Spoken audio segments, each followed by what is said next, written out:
So, real estate, very interesting.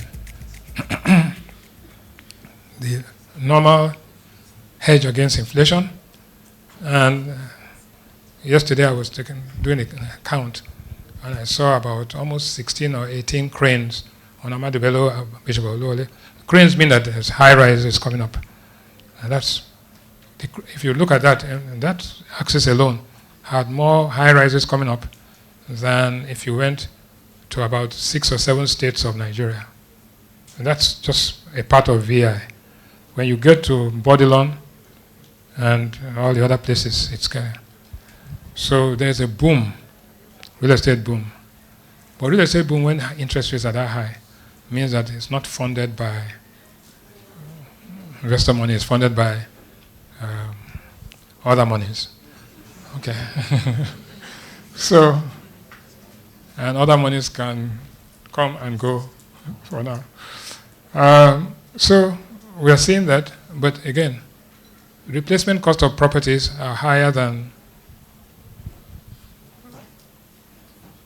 market cost, market value. You can see that when your insurance company sends you a premium for reinsuring your property. We've seen that in vehicles. Somebody said they bought a car 2016 Honda Accord for 7 million naira, no, 6.5 million naira, and asked for right, because she just got a big job and all that, and asked for the new price, and they say, oh, it's 75 million naira, and they say, okay, sorry, I'll use it. I keep using my existing car, right? So, so that's what we are seeing. Quarrying contracted, because quarrying is what you use to make the, and therefore for for construction, and those construction costs are getting higher, and people are moving out. So we are seeing higher financing costs and public investment constraints.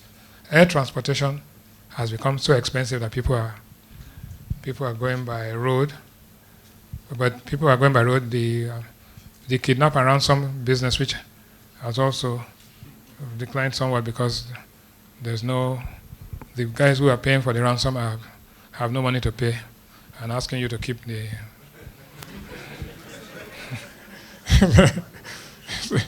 so you can see that the asking price when there's at the beginning of a kidnap is always 200 million. The settlement price is probably about 500,000 or something like that. Because when they find out that what the person is consuming is higher than what they can get. So, sector opportunities. Again, infrastructure. So, service sector, the infrastructure for services to keep going, is growing. Telecoms, infrastructure, again, the cables, the fiber optic fibers and all of that are happening.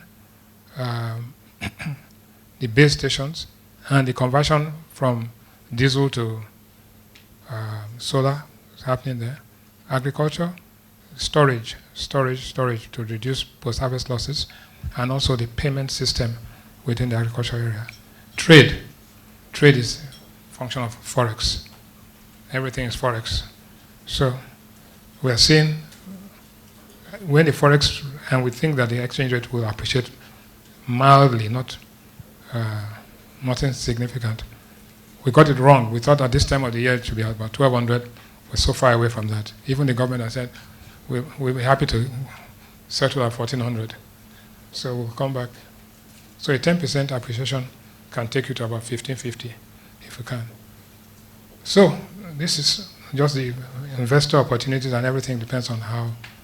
So what are the drivers? Gross capital formation, human capital development, the new type of human capital, macroeconomic stability, efficient payment system, governance, and reduction in profligacy. I don't know how fast we can get there. And corporate and household earnings, that is shrinking. Minimum wage 70K, 75K. It's not going to go far. So these are the inflation components: core inflation, headline inflation, and you can see that headline inflation is at 33, food inflation, and core inflation tells you that there are structural issues. So this is a major driver. Naira exchange rate, 36.5 depreciation. PMS, 1030, right? Money supply growth, we've figured out that about a third of that is people converting naira into dollars and paying to their DOM account, and then the naira value. Then output, power supply, poor infrastructure. So this is what we have. Inflation is cooling, but so the best case scenario is here, 26.5 at the end next year. So you go this way. So we go from 35, and best case, and worst case scenario, the exchange rate depreciates, exceeds 30%, and if that happens, if we don't do anything about the exchange rate, then we're going to have problems. So what are they going to decide today? Maybe a slight increase, or probably stay where you are because of political pressure, because GDP numbers are coming, but GDP numbers will not give you that much comfort for long. So maintain status quo, tighten again, yes. Tighten again, maintain status quo. So now let's go here. This is where the problem is. In June last year, this was the difference between the parallel and the official.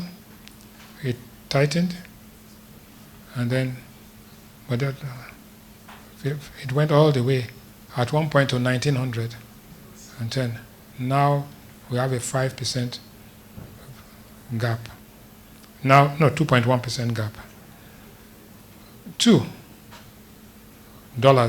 So the things that will make a currency appreciate, this is one of them. If you tighten this, then the incentive to round trip is reduced.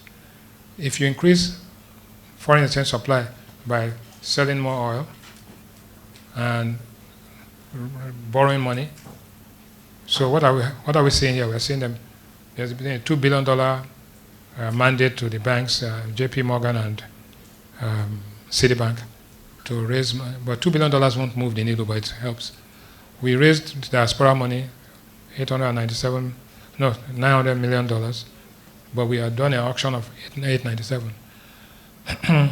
So, central bank, I believe, should and will announce a program to be selling foreign exchange, okay, maybe once every 2 weeks. Or if they do that, and we know that I don't have to panic, you take away the panic premium, because typically the currency, and I will show you here. Let's go forward. Okay, so the fair value of the market value is different from the fair value, right? The fair value is probably about 1,100 right now, plus the speculative premium of 25%, so it goes to 1,300, and then market constraints and all of that. But let us say it's 1,350 or 1,400. The big difference between that and 1,750. What brings it back, and how soon is a big problem. So you have the auction, you have the bond issues, we raise money, diaspora fund, oil price and external trade. But now that the price is beginning to go down, we have some difficulties. So this is where we see it going.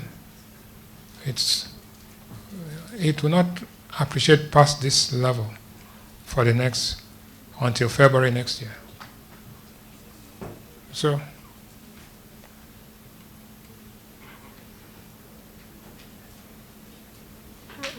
interest rate increase, you can increase, if you like, you increase the interest rates to 100%.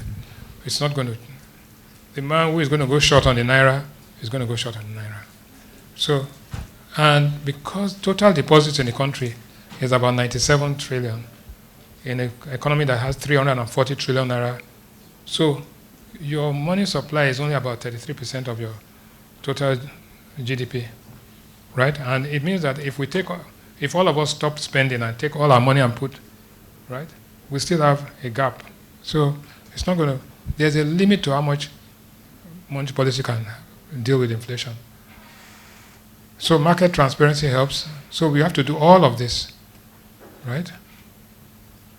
So how do you become a convertible currency? That's going to take time. But part of convertibility, you peg currency, manage it, partial convertibility, and so these are convertible currencies.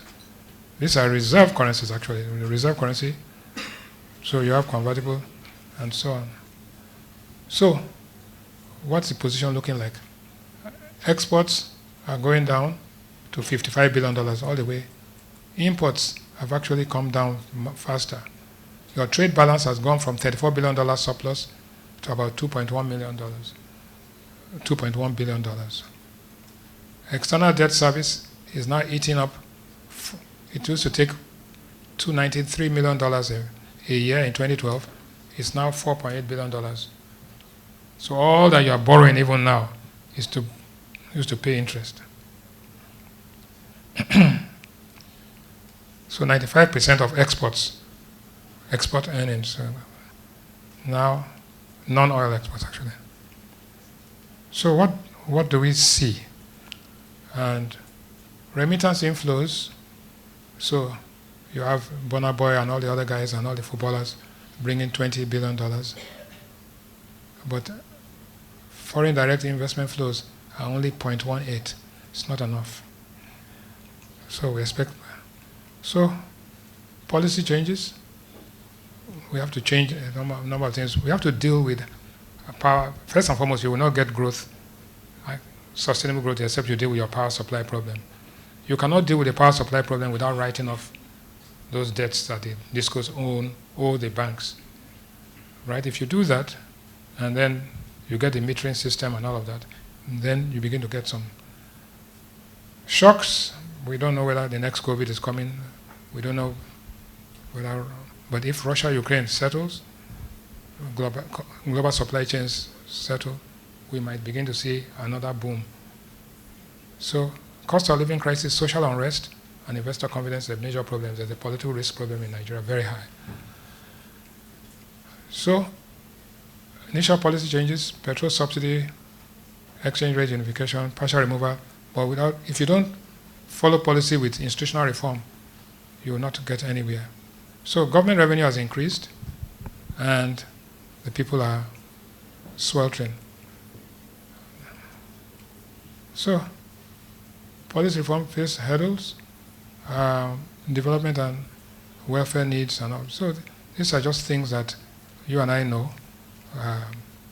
And palliatives, minimum wage, all these things, as long as there's a management and governance problem, these become leakages rather than injections. So, in the end, Nigeria needs deep reform, and so your medium-term expenditure framework has told you something. The engagement with the IMF, whether we like it or not, we have to engage. You don't have to take their money, but at least you need to take the governance. International borrowing will come at a price, and you just don't borrow for the sake of borrowing, you have to borrow for projects. And regional cooperation, the trips abroad are very good photo opportunities, but they do not translate into cash initially. So there's a lot of work to be done. So that's the budget we've just, in dollar terms, it was $28 billion last year. This year's $28 billion, last year was $38 billion. And so, in the end, this is what it will look like to 2028. You have elections in 27 or 26. Real GDP growth is dropping. Industrial production, including construction, is also dropping. Consumer price inflation is dropping sharply, according to the EIU. Short-term interest rates will come down. Government balance, that is GDP deficit, at -4. Trade balance, as a percentage of GDP, is coming down. Current account balance in dollars is increasing. Current account balance, percentage of GDP, is reducing. And exchange rate in local currency terms, you can see where they say in 2028 it will be 1830, which compared to where it is today means that there's been an appreciation. End period, 2028, 1,944 naira to a dollar. So, medium-term policy, long-term stability, CBN will have to continue where it is. It has to be independent, and there has to be less. So, public expectation and policy direction have to be aligned. Stability comes before growth and democracy. Thank you very much.